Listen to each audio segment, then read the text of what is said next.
하나님께서 오늘 우리에게 또 말씀해 주십니다. 설교 제목을 저를 따라서 같이 한번 해보시겠습니다. 하나님 말씀을 사랑하라. 다시 한번요. 하나님 말씀을 사랑하라. 성도 여러분, 여러분은 하나님을 정말 사랑하십니까? 하나님을 사랑한다는 것이 무엇이겠습니까? 바로 그분이 하신 말씀을 사랑하는 것이 그분을 사랑하는 것입니다. 나의 계명을 가지고 지키는 자라야 나를 사랑하는 자니 라고 하나님은 우리에게 그렇게 말씀합니다.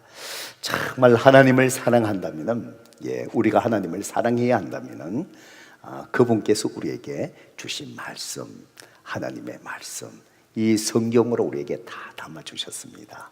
이 말씀을 우리가 정말 사랑해야 됩니다. 오늘 이 말씀을 묵상하면서 우리가 왜 하나님 말씀을 정말 사랑해야 되는지, 또 내가 얼마나 하나님 말씀을 사랑하고 있는지, 그리고 여러분의 자녀들에게 부모된 자로서 얼마나 이 자녀들에게 하나님 말씀을 사랑하는 자로 내가 정말 바르게 부모로서 지금 양육하고 있는가?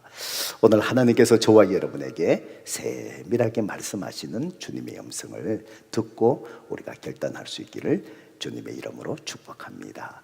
지난 주에 참 우리 한국 사람들에게, 우리 조국뿐만 아니라 참 가슴 아픈 일이 일어나는 것을 뉴스를 통해서 아마 들었었을 것입니다.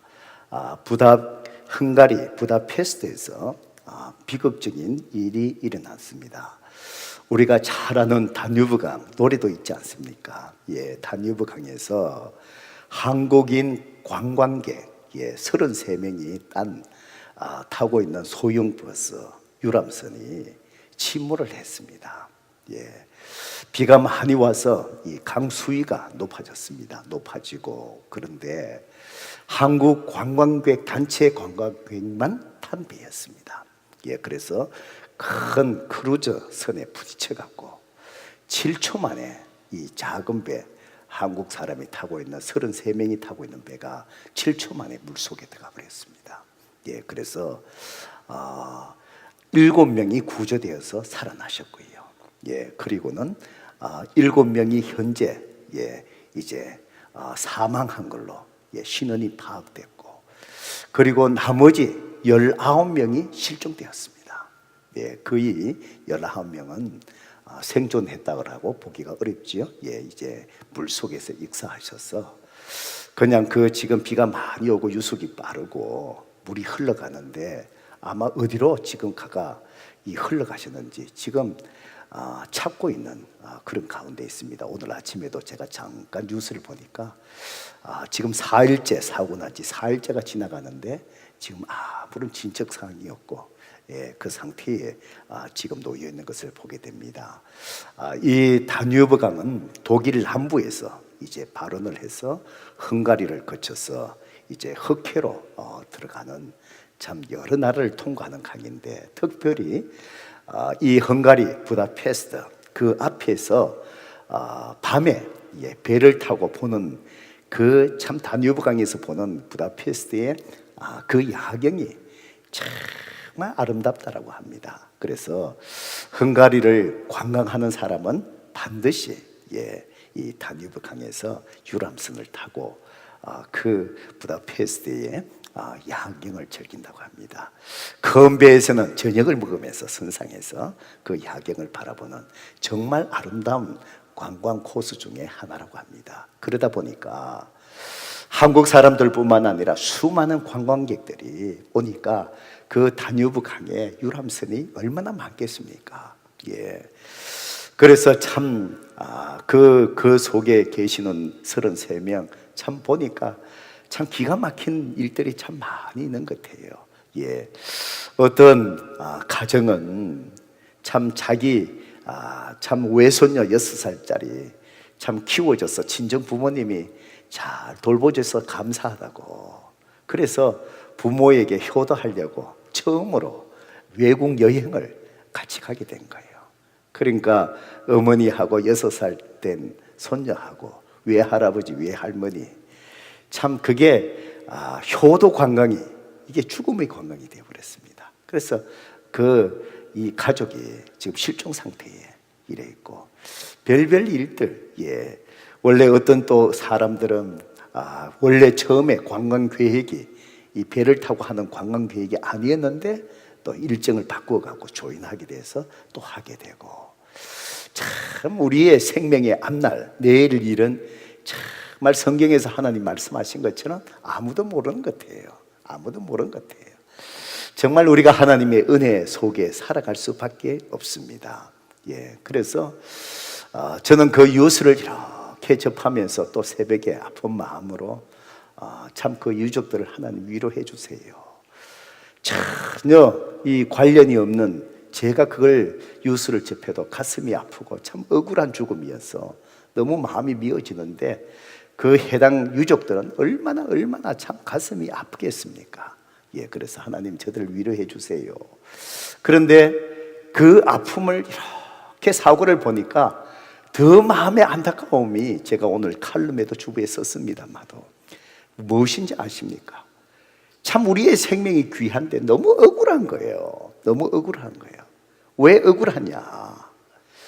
그렇게 유람선이 많이 다니고 그 강에 정해진 어떤 코스가 있는 것도 아니고, 물론 자기들이 이 잠정적으로 그렇게 가는 길이 있겠죠. 그렇지만 그 많은 팬들이 밤에 그것도 다니고 하면은 적어도 이런 사고가 일어날 수 있잖아요. 우리가 운전을 잘해도 교통사고가 불의에 한 사람 실수하면은 일어날 수 있잖아요. 그래서 차에도 안전벨트를 매야 된다. 안 하면은 법으로 규정해서 경찰이 티켓을 떼고, 또 충돌이 일어났을 때 그래도 생명이 보호돼야 되니까, 그래서 그 운전대에서 그게 터져서 우리를 보호하고, 이런 것들이 법적으로 규정해서 하는데 그 많은 배들이, 관광객들이 몰려와서 거기에 움직이는데 어떻게 그 배 안에 구조 이 라이프 자켓이, 구조 조끼가 왜 없느냐는 거예요. 왜 없느냐는 거예요. 참 가슴이 아프지 않습니까? 저는 몇 년 전에 우리 총회에서 그 선상 수양회가 있었습니다. 선상 세미나가 있어서 제가 강의를 하다 부탁받아서 강의하고, 그러면서 부부가 갔습니다. 큰 대형 크루즈, 크루즈 여행을 이제 한 4박 5일 이렇게 하는데, 그 큰 크루즈에 거의 2,000명, 3,000명이 타는데 큰 크루즈 비행기입니다. 그 배인데 그걸 타고 나니까 제일 먼저 그 배에서 오리엔테이션이죠. 훈련시키는 것이 뭔지 아십니까? 비상시에 어떻게 대피하는가를 적어도 30분 이상 걸려서 훈련시키더라고요. 모든 성격들을 거기에 배 안에 있는 강당에 다 모이게 하더라고요. 다 모이게 하면은 자기 룸 넘버가 있잖아요. 몇 호 쭉 배에 있잖아요. 거기에 지정된 그룹의 자리에 다 앉게 하는 거예요. 자기 지정에. 그러면은 사고가 났을 때에 우리가 그 배에 어느 위치에 가서 어떤 자세로 서가 있어야 하는지 거의 1시간 가까이 훈련을 받았습니다. 지루하지요. 짜증나지요. 배 금방 탔는데 제일 먼저 하는 게 그거였습니다. 그래서 그 그룹별로 A 그룹은 또 타고 어느 지역에 가서 줄을 쫙 서고, 딴 거 없습니다. 올라가가 설악한 대로 줄을 섭니다. B 그룹 올라가 줄 섭니다. 우리 그룹도 올라가고 설악한 데 줄 섭니다. 그리고 그거 했을 때, 사고가 났을 때 이 위치로 어떻게 이동해야 되고, 여기에서 어떻게 있고, 그 배를 어떻게 타야 되고, 그런 것들을 반복적으로 매뉴얼대로 이 사람들이 법적으로 그걸 하게 돼 있는 거예요. 안 하면은 이게 법을 어겨서 큰일 나니까. 그래서 서로 지루하지만 사고가 안 난다는 거, 그 큰 배가 알죠. 사고 날 확률은 굉장히 적지요. 그렇지만 적은 확률을 할지라도 사고 났을 때에 생명이 중요하니까. 그런데 작은 이 소형배에서 묽은 낡은 배라 할지라도 최소한 작은 배 30몇 명 탈 정도 같으면, 제 같았으면 구명 자켓을 불편하도 입었을 것 같습니다. 아예 배 안에 구명 자켓이 없었다는 거예요. 그것만 입고 있어도 넘어져도 목은 최소 물 밖에 나오니까 살 수 있지 않겠습니까? 떠내려가다 보면은 어딘가에, 그죠? 거기에 살 수 있지 않겠습니까? 자, 생각하면 생각할수록 너무 억울해요, 죽음이. 너무 억울한 죽음이잖아요. 예, 너무 억울하잖아요. 기본적으로, 상식적으로 배에 미국 같으면은 구명 자켓이 없으면 안 되는 거잖아요. 분명히 있어야 되고, 그 정도 배 같으면은 반드시 입어야 되지요. 자켓을 입게 만들잖아요. 생각할 때마다 참 안타깝고, 예, 우리가 평소에 구명 자켓, 조끼 입는 것 자체에서 이 등한시하는 그 생각들, 성도 여러분, 저는 이것을 가만히 보면서 우리가 영적인 일뿐만 아니라 사회 일도 우리가 안전을 위해서, 생명을 보호하기 위해서 법을 정했습니까? 교통수칙이 있지 않습니까? 위험한 곳에 갔을 때 우리가 지켜야 될, 반드시 해야 될 법적인 규정들이 있지 않습니까? 우리가 안전을 위한 정한 법을 무시하거나 안전을 위해서 정한 이 법을 정말 지키지 아니할 때에 정말 귀한 생명조차도 잃어버리게 된다는 것, 억울하게 잃어버리게 된다는 것, 이걸 이번에 헝가리 사건을 통해서 정말 뼈저리게 우리 모두에게 가르쳐주는 사건이 아닐까, 저는 그런 생각을 해봅니다. 저는 오늘 특별히 이 말씀을 가르치는 선생님들을 또 우리가 존중하고 말씀 앞에 이 지키는 주의를 생각하면서 정말 한번 또 생각해 봅니다. 우리의 인생이 천국을 향해서 항해하는 그것이 바로 우리 인생이 아닐까 싶습니다. 항해를 하는 데에는 많은 위험이 있습니다. 우리 인생의 항해, 천국을 향해서 가는 인생의 바다, 항해 속에서 위험이 있습니다. 큰 바위가 우리를 도사릴 수 있습니다. 큰 유혹이 도사릴 수 있습니다. 때로는 항해하는 배 속에 큰 폭풍우가 참 순간적으로 예측하지 못한 사이에 폭풍우를 만나게 된 것처럼 우리의 인생 속에도 인생의 폭풍을 만날 때가 우리의 인생의 항해 가운데 있습니다. 그 천국을 향해서 우리가 항해하는, 인생의 이 항해가는 그 항해 속에서 내 멋대로 아무 길이나 갈 수 있는 것은 아니지 않습니까? 그 넓은 바다에 배가 갈 수 있는 그 배의 길이 있다면 하늘에도 그 넓은 공간에 비행기가 가는 항로, 비행기의 길이 있는 것처럼 천국을 향해 항해가는 우리 인생의 길에도 반드시 우리가 가야 될 인생의 길, 가지 않아야 될 그 인생의 길, 우리에게 분명히 있다는 것입니다. 우리는 인생의 안전한 항로의 길을 우리는 따라가야 됩니다. 그 인생의 바로 안전한 항로의 길, 그것이 바로 무엇입니까?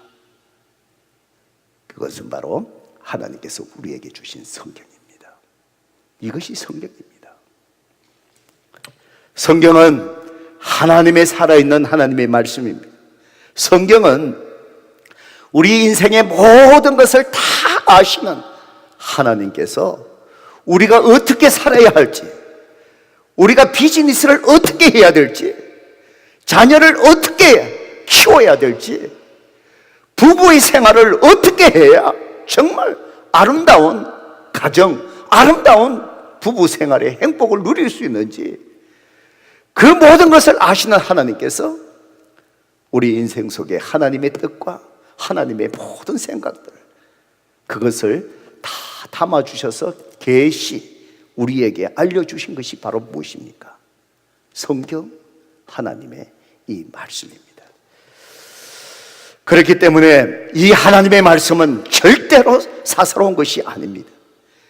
이 하나님의 말씀 속에 우리의 인생이 죽느냐 사느냐, 정말 헝가리에서 일어난 사건처럼 그것을 무시했을 때에 정말 아까운 생명이 억울하게 죽는 것처럼 우리 인생에 죽느냐 사느냐의 그 문제가 이 성경 속에, 성도 여러분, 다 담겨져 있다는 그런 말씀입니다. 우리의 자녀들 부모 밑에 있을 때는 이거 해라, 이거 하지 마라, 저거 해라, 저거 하지 마라, 이렇게 살면 안 된다, 저렇게 살아야 된다, 수없이 잔소리할 수 있지만 부모의 품을 떠났을 때 그 자녀가 어떻게 살아가겠습니까? 자녀를 향한 부모의 잔소리가 아니라 우리의 인생을 다 인도하고 어떻게 살아가야 될 건지를 이미 말씀해 주신 성경 하나님의 말씀을 이 아이들에게 어릴 때부터 이 말씀을 가르치셔야 됩니다. 부모 품을 떠날 때에, 자립해 나갈 때에, 그때에 성도 여러분, 여러분의 자녀들에게 준비시켜줘야 될 그것이 무엇일까요? 대학 학자금이 거의 문제가 아니에요. 내 자녀에게 학자금 다 준비해서 열심히 벌어서 이 아이에게 학자금 부담 안 주고 공부시켜야 되지. 성도 여러분, 미국에서 그렇게 하지 않아도 학자금 나중에 미국의 시스템을 통해서 얼마든지 공부하고 싶은 아이 공부할 수 있습니다. 돈이 없어서 공부할 수 없는 사회가 이 사회가 결코 아닙니다. 그것보다도 부모들에게 더 중요한 것이 뭘까요? 아무리 모든 것을 준비해줘도 인생의 항로 속에서 가지 않아야 될 길을 걸어가다가 이렇게 억울한 죽음을 당할 수 있는 것이 인생의 항로인데, 하나님 말씀, 성도 여러분, 저와 여러분, 우리 모든 가족들이, 모든 사람들이 하나님 말씀을 사랑하셔야 됩니다. 하나님 말씀을 사랑한다는 것은 하나님 말씀을 깨닫기 위해서 내가 매일같이 이 말씀을 읽고 이 말씀을 공부하고 이 말씀을 묵상하며, 하나님, 오늘 내가 내 인생 속에 이 결정하기 위하여 내가 무엇을 해야 할까요? 그 속에서 말씀 속에 하나님이 말씀하신 그것을 깨닫고 지혜를 구하는 것. 그리고 하나님 말씀을 사랑한다는 것은 바로 깨달은 그 말씀대로 내 방식대로 살아가는 것이 아니라, 내 생각대로 살아가는 것이 아니라, 하나님 말씀을 통해서 나에게 깨닫게 해주신 그 하나님 말씀이 주의 하나님의 인도하심이지요. 그 말씀대로 살아내는 것, 이것이 바로 하나님을 사랑하는 것, 말씀을 사랑하는 것입니다. 그럴 때에 우리 인생에 어떠한 폭풍우가 온다 할지라도 우리의 인생의 항해는 하나님께서 안전하게 하실 것입니다. 마침내 최종의 목적지 천국의 기쁨으로 우리는 종착지에 도달하게 될 것입니다. 오늘 우리가 읽었던 이 본문은 하나님께서 구체적으로 왜 우리 모두에게 기록된 하나님의 말씀, 성경을 주셨는지를 우리에게 말씀하고 계세요. 더 구체적으로 우리가 왜 하나님 말씀을 사랑해야 되는지 우리에게 알려주신 말씀이 오늘 중요한 오늘 본문의 이 말씀입니다.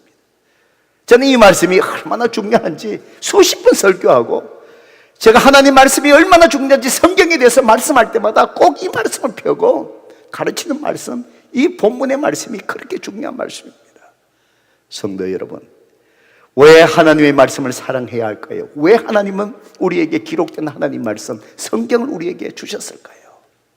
오늘 본문에 보면은 두 가지 중요한 이유를 우리에게 말씀해 주십니다. 먼저 15절의 말씀입니다. 성경은 우리에게 구원에 이르는 지혜를 주기 때문입니다. 구원에 이르는 지혜. 성도 여러분, 이 세상에 수많은 종교가 있습니다. 왜 수많은 종교가 이 땅에 생긴다고 생각하십니까? 모든 사람들은, 모든 종교는 뭘 찾는 줄 아세요? 구원의 길을 찾고 있기 때문에 그렇습니다. 구원의 길을 찾고 있기 때문에. 디모데후서 3장 15절 말씀 같이 한번 읽어볼까요? 읽어봅니다. 시작. 또 어려서부터 성경을 알아나니 성경은 능히 너로 하여금 그리스도 예수 안에 있는 믿음으로 말미암아 구원에 이르는 지혜가 있게 하느라. 하나님께서 성경을 주신 이유가 바로 뭐라고요? 능히 너로 하여금 어디 안에 있는, 그리스도 예수 안에 있는 무엇으로 말미암아? 믿음으로 말미암아 구원에 이르는 지혜. 모든 종교, 모든 사람들이 다 구원에 이르는 지혜, 다 여러분 불교도 뭐든지 다 한번 보세요. 궁극적으로 무엇 때문에 종교가 생겨나는 것이죠? 죽고 나면은 우리의 영혼이 어떻게 되는다는 거예요. 그래서 불교는 극락을 얘기하잖아요. 바로 뭘까요? 그리스도 안에 있는 믿음으로 말미암아 이르는 구원을 깨닫지 못하니까 극락이라고 얘기하는 거예요. 수많은 샤머니즘들이 다 찾고 있는 길은 무엇이요? 구원의 길을 찾고 있는데 그 구원의 길이 뭐냐는 거예요. 어디에 있느냐는 거예요. 성경은 그 구원이 오직 예수 그리스도 안에서 믿음으로 말미암아 이룰 수 있다. 이걸 지금 하나님이 우리에게 성경을 주신 이유가 바로 이거라는 것이지요. 성경을 읽어보면은 하나님이 우리를 어떻게 창조하신지를 설명합니다. 우리는 우연히 생기신 존재가 아니라는 것을 알게 됩니다. 이 세상이 우리가 이해할 수 없는 규칙적으로 공전하고 자전하고 움직이고 이 모든 것들 이해할 수 없는 것들이 어떻게 생겨났는지 성경을 읽어보면 하나님이 그에 대해서 답을 주십니다. 사람은 어떻게 살아야만이 행복을 누릴 수 있는지 말씀해 주셨어요. 하나님이 우리를 어떻게 창조하셨는지 설명하고 있습니다. 그런데 죄라는 것이 어떻게 들어와서 이 하나님과의 관계 속에서 누려야 될 인간의 행복이 어떻게 깨어지는지 성경은 우리에게 설명을 합니다. 우리의 다시 하나님과의 관계 속에서 그 행복함을, 풍성함을 회복하기 위해서 인간의 모습으로 오신 바로 그분이 예수님이시라는 것을 성경을 읽을 때 가르쳐 주시는 것이죠. 그리고 예수님을 통해서 우리가 어떻게 구원의 길에 오르고 하나님의 관계가 회복되어서 원래의 하나님 주신 풍성한 삶을 우리가 어떻게 이 땅 속에 누려갈 수 있는지 하나님 말씀을 읽을 때에 하나님은 우리에게 그것을 다 깨닫게 하시고 가르쳐 주시는 거예요. 그때 사람들은 자기가 죄인인 것을 고백하고 내 죄를 위해서 정말 십자가에 죽으시고 내 죄값을 주신 주님을 구세주로 주인으로 고백하고 그분 안에서 살아가며 이 세상이 누리지 못하는 기쁨을 누리는 그 삶을 살아가게 되는 거예요. 성도 여러분, 모든 사람들 인생 속에서 가장 먼저 해결해야 될 것이 무엇입니까? 자신을 창조하신 하나님과의 만남이고 구원자 되신 예수 그리스도와의 만남입니다.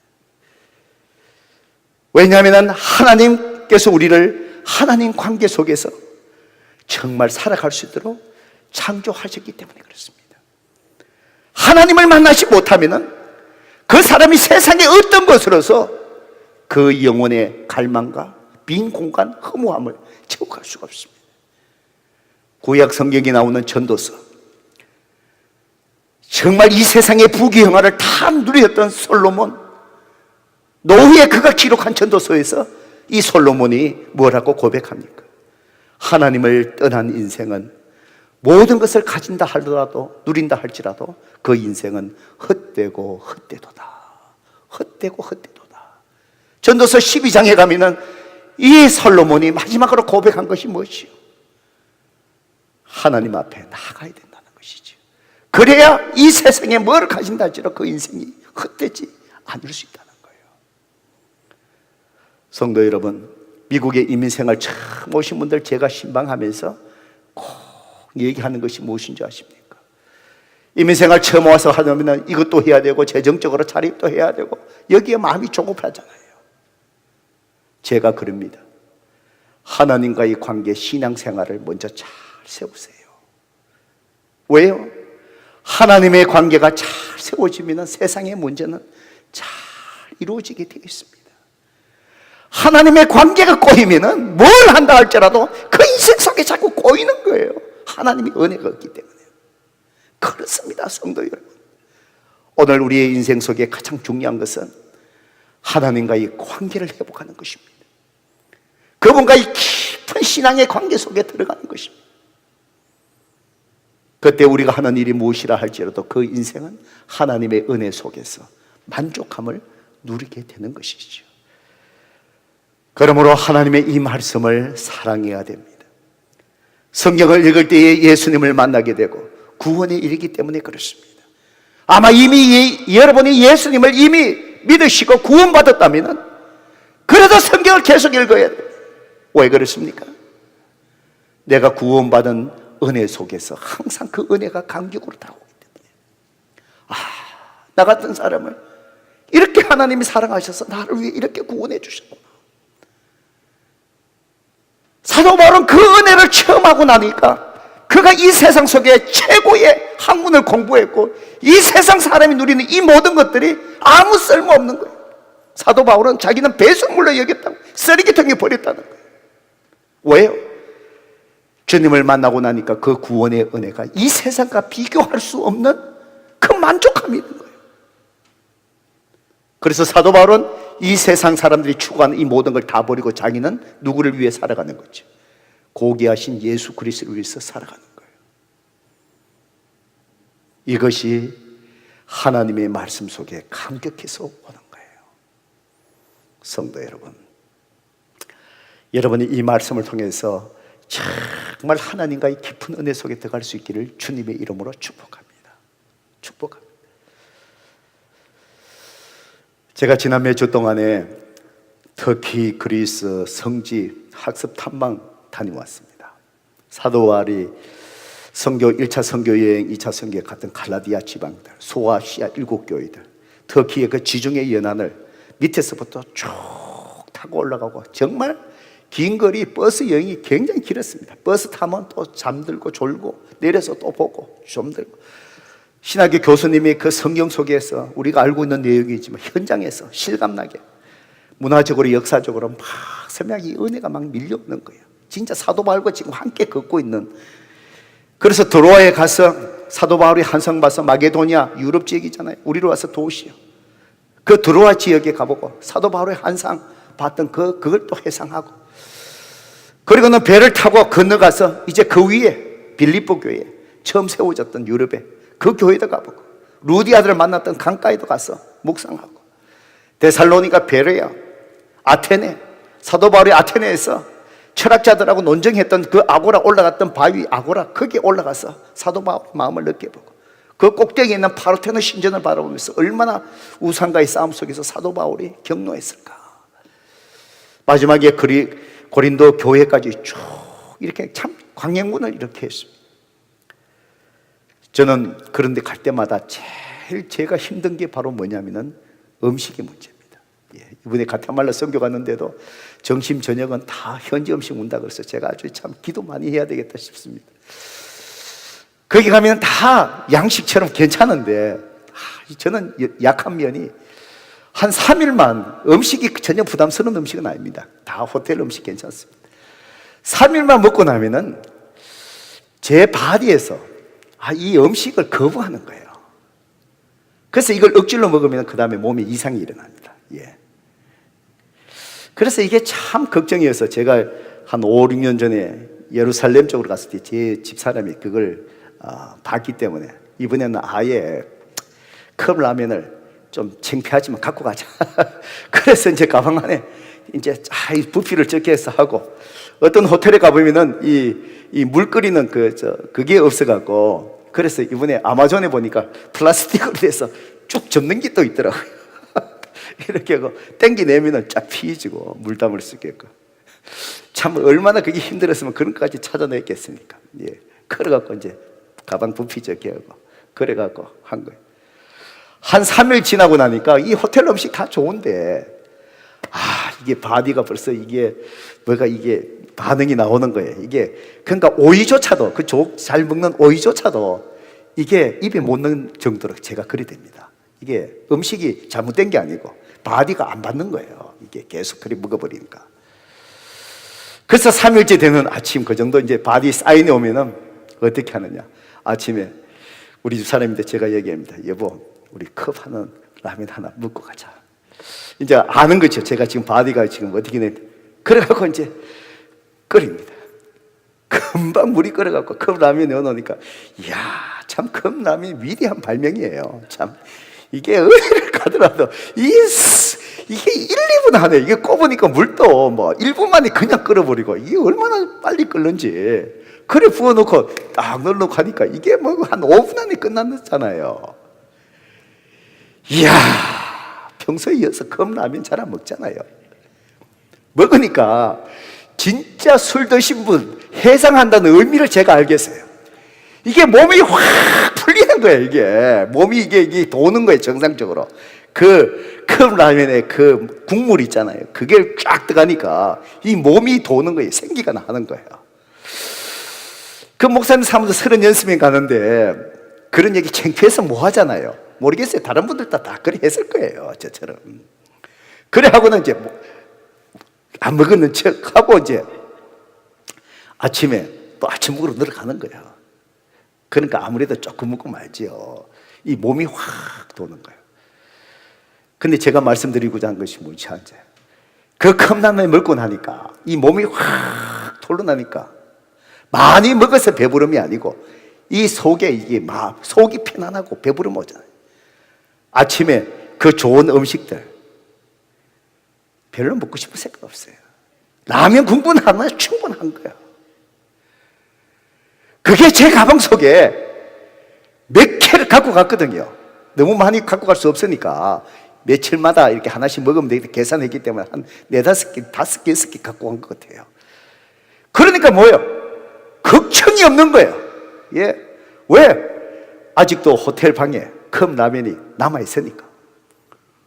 이거 한번 또 올라가서 시원찮으면 올라가서 그거 하나 그냥 쫙 끓여서 먹으면 되니까. 무슨 말인지 아십니까? 내가 만족할 수 있는 컵라면이 있으니까 다른 음식들이 아무리 고급스러운 호텔의 음식이라 할지라도 어때요? 부럽지 않아요. 목말라 하지 않아요. 왜? 컵라면 마지막에 며칠 남겨놓고 우리 집 사람이 여보 이건 마지막이에요. 그래서 마지막 끓여주는데 그 다음에 컵라면이 없어졌어. 3일 동안에 불안하더라고요. 바로 이겁니다. 내가 성경을 통해서 예수 그리스도의 구원의 감격과 은혜가 있습니다. 세상이 부럽지 않습니다. 목마르지 않습니다. 예수님 한 분으로 만족하기 때문에. 왜 우리가 자꾸 세상에 목말라 합니까? 왜 자꾸 사도 바울이 다 버렸던 쓰레기통에 버렸던 그 쓰레기를 자꾸 뒤지면서 자꾸 살아가려고 합니까? 왜 그렇습니까? 내 안에 구원의 은혜가 없기 때문입니다. 내 안에 구원의 은혜가 메말라 있기 때문입니다. 성도 여러분, 하나님 말씀을 사랑하십시오. 육신의 음식을 먹는 그 이상으로 갈망하는 마음으로 갈급해하는 마음으로 여러분의 영이 목마르지 아니하도록 하나님의 영의 양식 이 말씀으로 여러분의 영혼을 채우셔야 합니다. 구원의 은혜가 강격 속에 살아나게 하셔야 합니다. 그럴 때 우리는 세상에 목마르지 아니하고 하나님의 말씀 구원의 은혜 속에 우리는 만족함을 누리게 될 줄로 믿습니다. 두 번째로 왜 우리는 하나님 말씀을 사랑해야 될까요? 16절과 17절의 말씀을 통해서 하나님 말씀하십니다. 하나님 앞에 쓰임받는 자로 세워지는 것. 성경을 주신 이유가 바로 뭐냐? 하나님이 쓰시기 위해서 우리를 하나님이 쓰실 만한 사람으로 세워가는 하나님의 툴이 바로 뭐냐? 성경이라는 것입니다. 3장 16절, 17절 같이 한번 읽어볼까요? 읽어봅니다. 시작. 모든 성경은 하나님의 감동으로 된 것을 교훈과 책망과 바르게 함과 의로 교육하기에 유익하나니 이는 하나님의 사람으로 온전하게 하며 모든 선한 일을 행할 능력을 갖추게 하려 합니다. 이 말씀을 잘 보셔요. 모든 성경은 하나님의 감동으로 됐는데 첫 번째로 교훈과 책망과 바르게 함과 의로 교육하기에 유익하다. 이게 무슨 뜻입니까? 여러분, 이 하나님 말씀을 읽을 때에 성령 하나님이 우리에게 뭘 하신다고요? 교훈하세요. 김 목사야, 너는 성도들에게 이 마음을 가지고 목회해야 돼요. 김 집사야, 네가 비즈니스 하는데 비즈니스는 이렇게 해야 된단다. 하나님 말씀을 읽을 때에 성령 하나님이 우리를 교훈, 가르쳐 주시는 거예요. 가르쳐 주시는 거예요. 여러분의 삶 속에 여러분은 그 가르침을 어디서 받습니까? 세상 속에서 보지 않습니까? 내가 살아왔던 경험, 그것이 어떤 것도 내 경험 속에서 뭔가를 하려고 하지 않습니까? 그게 아니죠. 우리는 모든 것을 내가 말하고 모든 걸 결정하고 모든 것을 행하려고 할 때 그 교훈 가르침은 어디서 얻어야 되죠? 하나님 말씀. 그래서 성경을 우리에게 주신 거예요. 매일 말씀을 읽습니다. 어떤 결정을 두고 있습니다. 하나님, 제가 뭘 해야 될까요? 규칙적으로 말씀을 읽으면서 하나님 말씀 속에 나에게 지혜를 주세요. 가르쳐 주세요. 성령님이 가르쳐 주세요. 그리고 교훈, 그 다음에 뭐 한다고요? 책망. 때로는 내가 하나님 앞에 바르게 살지 않으면 성령님이 나를 꾸짖으세요. 책망하세요. 김 목사야, 네가 목사로서 그렇게 하면 안 되지. 김 집사야, 네가 사람의 관계 속에 비즈니스 속에서 이렇게 하면 안 되지. 이거는 잘못된 것이지. 네가 왜 그렇게 하는 거고 있지? 누구야? 네 자녀를 이렇게 노엽게 해서는 안 되는데 네가 왜 내 자녀를 노엽게 하고 있지? 성령님이 책망하셔요. 그때 우리는 회개하고 돌아서야 돼요. 그런데 책망하신데도 무시해요. 교훈과 책망과 바르게 함. 그래서 하나님이 우리를 바로 잡으세요. 부모가 아이들에게 해초리를 대고 징계하듯이 하나님은 우리에게 징계하세요. 때로는 무서운 것, 저는요 생명을 치시는 징계까지 제가 본 적이 있어요. 여러분에게 고통을 주세요. 여러분의 가족 속에 하나님 징계하세요. 바르게 하기 위해서. 그래서 의로 교육하기에 유익하니 하나님이 우리를 바른 삶을 살아가게끔 성령님을 통해서 성경은 우리를 그렇게 훈련하세요. 그렇게 하신 이유가 뭐라고요? 17절에 이는, 그 이유는 하나님의 사람으로 뭐 한다는 거예요? 온전케 한다는 거예요. 그 온전함이 바로 뭡니까? 인격의 성숙함입니다. 인격의 성숙함. 성도 여러분, 여러분이 비즈니스에서도 사람을 고용하고 쓸 때 뭘 보십니까? 이 사람이 이것도 잘하고 저것도 잘하고, 재능 물론 중요해요. 재능이 중요하지만 재능 플러스 더 중요한 것이 바로 뭘까요? 그분의 성품, 인격이 좋지 않으면 그 사람 쓸 수 있을까요? 쓰지 못해요. 쓰지 못해요. 쓰지 못해요. 오히려 재능은 부족해도 그 사람의 댐댐이가 잘 되면 가르치면 돼요. 댐댐이가 되어 있으면 모르는 건 가르치면 돼요. 그런데 아무리 잘한다 할지라도 그 사람의 성품이 성숙, 온전하면 성숙이에요. 성숙되지 아니하면 그 사람 쓸 수 있어요? 쓰지 못해요. 오히려 문제를 일으켜요. 하나님께서 교훈하시고 책망하시고 성경을 통해서 바르게 하고 의로 그렇게 하신 이유가 바로 뭐지요? 온전한 사람. 그리고는 왜요?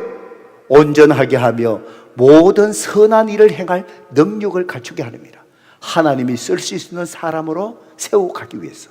그래서 우리에게 하나님 주신 것이 무엇이라는 거예요? 성경이라는 것입니다. 하나님 말씀 사랑하셔야 됩니다. 하나님 말씀 사랑하지 않으면 하나님이 쓸 수 있는 사람, 성숙한 사람으로, 하나님이 쓸만한 사람으로 결코 세워갈 수 없습니다. 우리 자녀들에게 중요한 것이 무엇입니까? 하나님 말씀입니다. 이 말씀으로 키우셔야 돼요. 재능적인, 기능적인 자녀를 키우지 마십시오. 여러분, 재능적인, 기능적인 사람, 하나님이 쓰실 만한 성숙한 인격으로 키우지 못하면 어떤 일이 일어난 줄 아세요? 오래전에 여러분 시사주간지 위크지에 아브라함 링컨과 찰스 다윈을 소개한 카바 스토리로 다룬 적이 있습니다. 이 아브라함 링컨, 찰스 다윈, 이 사람의 공통점을 먼저 이렇게 얘기를 했습니다. 많은 공통점이 있었습니다. 둘 다 어릴 때에 어머니가 돌아가셨어요. 둘 다 우울증을 겪은 사람들이에요. 둘 다 자녀를 잃어버리는 아픔을 겪은 사람이에요. 두 사람 다 집념이 강하고 자기 생각을 정확하게 표현할 수 있는 정말 능력을 가진 사람이에요. 또 하나 놀라운 것은 무엇인지 아십니까? 둘 다 공교롭게도 1809년 2월 12일에 똑같이 출생한 사람이라는 거예요. 생일이 똑같은 사람이에요. 같은 연도에.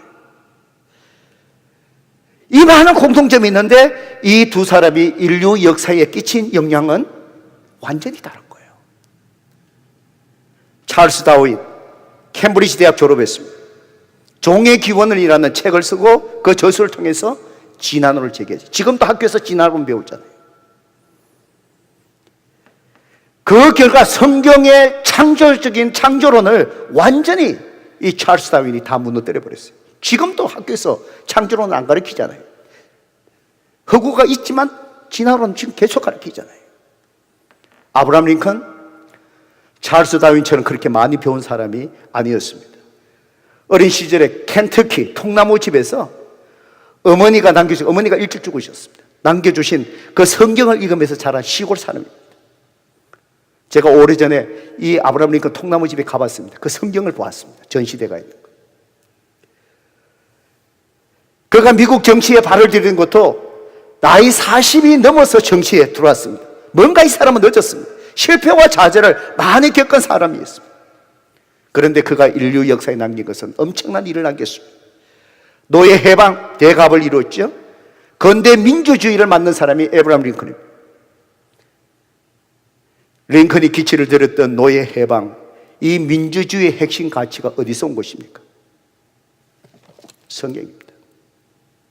어릴 때부터 읽었던 그 성경입니다. 다윗과 링컨이 두 사람 다 한 시대를 바꿀 만큼 혁명적인 그런 인물이었지만 그들이 남겼던 영향력은 완전히 다른 것이죠. 한 사람은 하나님의 진리를 파괴하는데, 한 사람은 하나님의 진리를 실현하는데 영향을 끼쳤습니다. 이 두 사람의 차이가 어디서 오는 것입니까? 어디서 오십니까? 하나님 말씀, 성경입니다. 성도 여러분, 여러분의 자녀에게 기능적으로 키우지 마세요. 하나님 말씀으로 하나님이 설 수 있는 인격적인 온전한 사람으로 키우는 데에 초점 맞추셔야 돼요. 그래야 하나님 주신 재능 속에서 인류에게 하나님 앞에 영광이 되고 선한 영향을 미치는 그런 사람으로 그 인생이 살아가게 된다는 거예요. 그러기에 오늘 명희 집사님 오늘 이 아침에 계시지만 말씀을 가르치는 우리 선생님의 그 역할이 얼마나 큰지 모릅니다. 여러분, 그분들을 교회에서 우리가 존경하셔야 됩니다. 존경하셔야 됩니다. 우리 주일학교에 명희 집사님을 뿐만 아니라 유점희 집사님, 오랜 시간 동안에 아이들 어린이 주일학교에서 키우는데 정말 라이프 미션을 하신 분이 계세요. 그 중에 대표적으로 제 아들 목사가 교회 개척하면서 국민학교 2학년, 그때부터 유점희 집사님이 가르치고 목사로 세웠잖아요. 우리 선생님들 정말 대단하신 분입니다. 오늘 우리 선생님뿐만 아니라 저와 여러분이 먼저 하나님 말씀을 사랑하고 이 말씀 속에서 구원의 은혜 속에서 계속해서 감격하고 이 말씀을 통해서 정말 하나님의 인도하심을 받고 하나님의 쓰실 수 있는 온전한 사람으로 날마다 성령님의 가르침을 통해서 우리가 변화되고, 그럴 때에 우리는 부족해도 하나님이 우리를 쓰실 때 우리의 자녀, 여러분의 인생뿐만 아니라 하나님이 기뻐 받으시는 정말 가치 있는 복된 인생 우리가 살아가게 될 줄로 믿습니다. 하나님 말씀을 사랑하시는 우리 성도님들, 우리 플라워마운트 교회 되기를 주님의 이름으로 축복합니다.